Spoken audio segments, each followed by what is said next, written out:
Siyasi şərhçi Asif Nərimanlı yazır. Azərbaycanın Ermənistana 4 ermənini təhvil verməsi, xüsusilə Meşəli qətliamında iştirak etməkdə ittiham olunan Vaqif Xaçaturyanın qaytarılması müzakirələrə səbəb olub.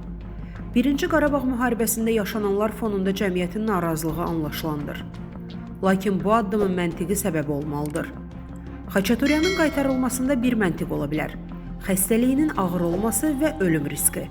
70 yaşlı cinayətkarın həbsxanada ölməsi beynəlxalq diqqəti Bakıda həbsdə olan ermənilərin üzərinə yönəldə və erməni lobbisinin dırnaqarası məhbus kampaniyasına yeni əsas yarada bilərdi.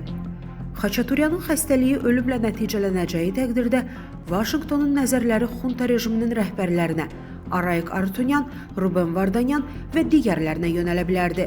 İstisna deyil ki, Xaçaturyanın təhvil verilməsində hadisələrin bu istiqamətində inkişaf riskləri nəzərə alınıb.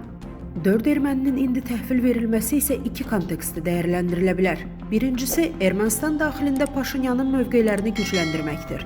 4 ermənini İrəvana qaytarması Paşinyana revanşizmi dəstəkləyən kilsəyə qarşı mübarizədə üstünlük qazandırır və cəmiyyətə sülhün nəticələrini təqdim etmək imkanını yaradır.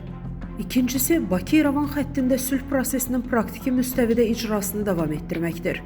Ermənilərin ABŞ və Ermənistan arasında TRIP layihəsinin icrası ilə bağlı birgə bəyanatın qəbul edilməsi fonunda qaytarılması diqqət çəkir. Statın sonu. Əziz izləyicilər, xəbərlərdən məlumat əldə etmək üçün kanalımıza abunə ola bilərsiniz.